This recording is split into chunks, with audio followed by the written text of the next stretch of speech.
छात्र छात्राओं सुप्रभात। आज इस वीडियो में मैं श्रीश चंद्र और आप सभी का स्वागत व अभिनंदन है। प्रिय बच्चों, आज हमारा जो हिंदी व्याकरण है उसके अंतर्गत आज हम कारक इस चैप्टर का अध्ययन करेंगे।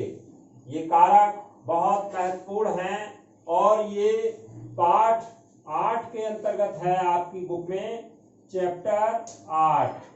ध्यान रखिए बच्चों, कारक का शाब्दिक अर्थ क्या होता है? कारक का शाब्दिक अर्थ होता है करने वाला, अर्थात क्रिया को पूरा करने में योगदान। एक बड़े ध्यान पूर्वक इधर देखिए, वीडियो को समझिए, तब आपकी समझ में आएगा। कारक का शाब्दिक अर्थ होता है करने वाला, अर्थात क्रिया को पूरा करने में योगदान देने वाला। परिभाषा क्या है इसकी देखिए। परिभाषा हमने बोर्ड पर राइट की है। संज्ञा या सर्वनाम के जिस रूप से उसका संबंध वाक्य में क्रिया के साथ जाना जाए उसी कारक कहते हैं। संज्ञा या सर्वनाम के जिस रूप से उसका संबंध वाक्य में क्रिया के साथ जाना जाए उसे कारक कहते हैं। बच्चों, ये परिभाषा है। कारक के भेद कितने हैं, कारक के प्रकार कितने हैं, कुछ भी पेपर में आ जाए बात एक ही है। कारक के भेद कितने हैं, कारक के प्रकार कितने हैं, कारक कितने होते हैं, तो इन सब का उत्तर एक ही है। कारक के 8 भेद हैं या होते हैं। कारक 8 प्रकार के होते हैं। बच्चों, यहाँ मैंने कारक लिखे हैं क्रम वाइज और उनके चिन्ह यहाँ राइट किए हैं। बड़े ध्यान पूर्वक इनको समझ लीजिए। कारकों के नाम और उनके चिन्ह तो आप वाक्य में पहचान सकते हैं कि इस वाक्य में कौन सा कारक है। ये बहुत महत्वपूर्ण बात है। बच्चों, नंबर 1 कर्ता कारक और इसका चिन्ह होता ने। नंबर 2 कर्म कारक, इसका चिन्ह होता है को। नंबर 3 करण कारक, इसका चिन्ह होता है से, के द्वारा। वाक्यों में ये शब्द आपको, ये चिन्ह आपको मिलेंगे। नंबर 4 संप्रदान कारक, इसका चिन्ह होता है के लिए को। नंबर 5 अपादान कारक, से अलग होना। अपादान का अर्थ है से अलग होना। नंबर 6 इसका चिन्ह है, ये अपादान का चिन्ह है से अलग होना। नंबर 6 है संबंध कारक, इसका चिन्ह होता है का, की, के, रा, री, रे। ये चिन्ह आपको वाक्यों में मिलेंगे और वाक्य आप पहचान सकते हैं कि ये वाक्य ए इस कारक का है। नंबर 7 अधिकरण कारक, में, पर, ये चिन्ह होता है इसका। और नंबर 8 संबोधन कारक, हे, अरे, ये इसका चिन्ह है। बच्चों, ये एक एक करके मैंने आपको अभी बताया। अब आगे देखिए प्रिय बच्चों, बड़े ध्यान पूर्वक एक एक चीज को समझिए, तब आपकी समझ में आ जाएगा। अब बच्चों, सबसे पहले नंबर पर जो कारक है कर्ता कारक, इसका चिन्ह होता है ने। अब कर्ता कारक किसे कहते हैं, यह परिभाषा आपको समझना अति आवश्यक है। शब्द के जिस रूप से कार्य करने वाले का बोध हो, शब्द के जिस रूप से कार्य करने वाले का बोध हो, वो कर्ता कारक कहलाता है। जैसे रोहित ने कमरा साफ किया। देखिए, रोहित ने कमरा साफ किया, कमरा साफ किया। ये देखिए आप लोग, रोहित ने कमरा साफ किया। ये आपको सीधा सा वाक्य दिखाई दे रहा है। ये कर्ता कारक का एग्जाम्पल है। रोहित ने कमरा साफ किया, तो इसमें कर्ता कौन हो गया? ये रोहित हो गया। ये क्या हो गया? ये कर्ता हो गया। ये रोहित कर्ता हो गया, तो इसने कमरा साफ किया। शब्द के जिस रूप से कार्य करने वाले का बोध हो, वो कर्ता कारक कहलाता है। कि जैसे नंबर 2 किसान ने बीज बोए, किसान ने बीज बोए। देखिए आप लोग ध्यान से, किसान ने बीज बोए।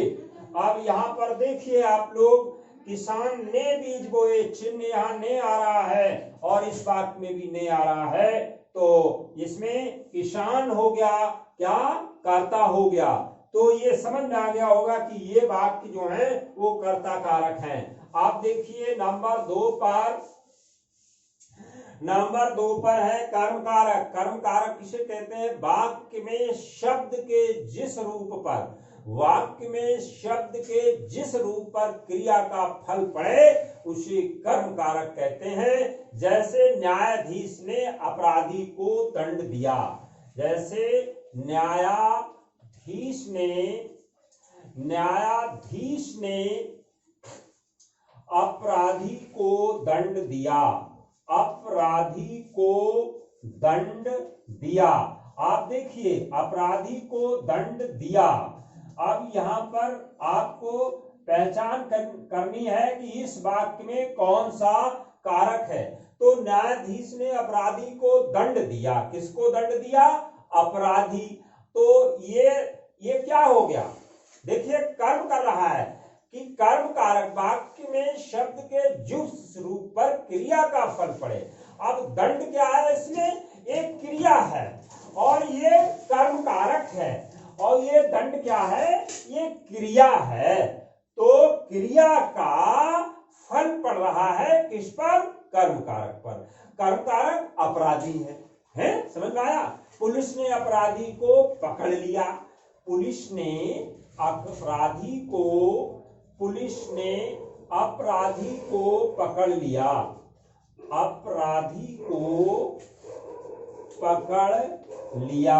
अब यहां देखिए पकड़ क्या है? पकड़ लिया।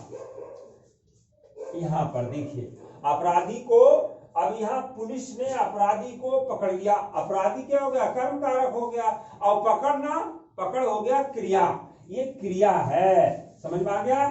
नेक्स्ट अगला आप देखिए नंबर 3 पर है आपका करण कारक। तो करण कारक किसे कहते हैं? करण का अर्थ होता है साधन या माध्यम। करण का क्या अर्थ होता है? साधन या माध्यम। कर्ता जिस साधन या माध्यम से कार्य करता है उस साधन या माध्यम को करण कारक कहते हैं। जैसे मामा जी कार से मुंबई गए। देखिए मामा जी कार से मुंबई गए। आप देखिए ध्यान से, मामा जी जो है वो किससे गए? कार से गए। इस कार से गए, मुंबई गए, ठीक है। तो करण का अर्थ है साधन या माध्यम। किससे गए? कौन से साधन से गए? तो कार से गए, तो ये साधन हो गया। कर्ता जिस साधन या माध्यम से कार्य करता है उस साधन या माध्यम को करण कारक कहते हैं। मजदूर ने फावड़े से मिट्टी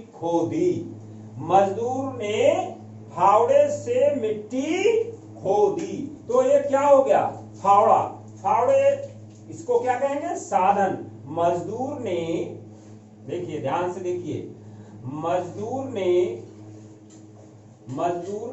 फावड़े से मिट्टी खोदी। अब यहां आप ध्यान से देखिए, ये फावड़ा जो है ये साधन है। ये क्या है? ये साधन है, एक माध्यम है। इससे मिट्टी खोदी। किससे? फावड़े से मिट्टी खोदी। तो यहां करण कारक है, करण कारक हो गया। आप नेक्स्ट देखिए, नेक्स्ट क्या है? नेक्स्ट है संप्रदान कारक। नंबर 4 पर संप्रदान कारक इसको किसे कहेंगे? इसकी परिभाषा देखिए, कर्ता जिसके लिए कार्य करता है अथवा जिसे कुछ देता है उसे व्यक्त करने वाला विभक्ति चिन्ह संप्रदान कारक कहलाता है। जैसे सबने बाढ़ पीड़ितों को भोजन भिजवाया। सबने बाढ़ बाढ़ पीड़ितों को भोजन भिजवाया। सबने बाढ़ पीड़ितों को भोजन भिजवाया। अब आप देखिए यहाँ संप्रदान कारक है इस वाक्य में। कैसे? जैसे सबने, ये सबने जो है, ये सबने किसे, ये करता है। सेठ जी द्वारा गरीबों को कंबल बांटे गए। दूसरा देखिए, सेठ जी द्वारा गरीबों को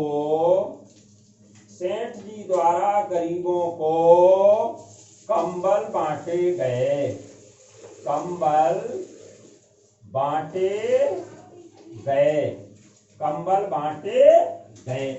अब आप देखिए, कंबल बांटे गए हैं। तो इसमें देखिए सेठ जी, ये क्या है?